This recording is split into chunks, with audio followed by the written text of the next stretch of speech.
Hey guys, good morning, good afternoon, good evening. This is Ron again from happiness.com. And here's a quick sneak peek of the Cloudfone Thrill Boost 2 Plus. Okay, here's the phone.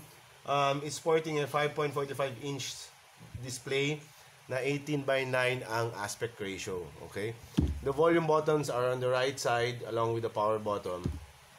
The micro USB port is on the top along with the 3.5mm jack. Loudspeaker in the back. It has a removable battery, 2,200 milliamperes. Okay, so you can see it has dual SIM, micro SIM slots, and a slot for a micro SD that can accommodate until 64 GB. Okay, the colors are black, gray, and red. This is just an engineering unit what I have here. One of the demo units that they have. It's supposed to have 1 GB RAM and 8 GB ROM. Okay, and it's also supposed to be Oreo already. So let's check about phone. So, see, it's Android 8.1. The memory is 8 GB.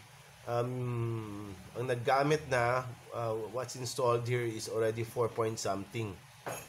Okay, wait, where's the storage? Okay, see, 4.35 GB already used, so you have about 3.65 GB left.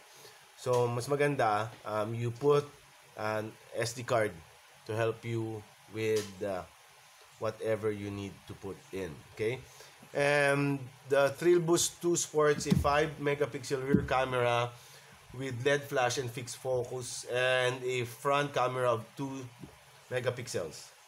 Okay, so yan po yung phone. It's already available in Android Zone stores and Cloudfone stores. So it's priced at 2,999 pesos only. So if you're looking for a budget entry-level phone, go down and check this out. And if you need Wi-Fi, use the Globe Prepaid Home Wi-Fi. So guys, thanks. Bye.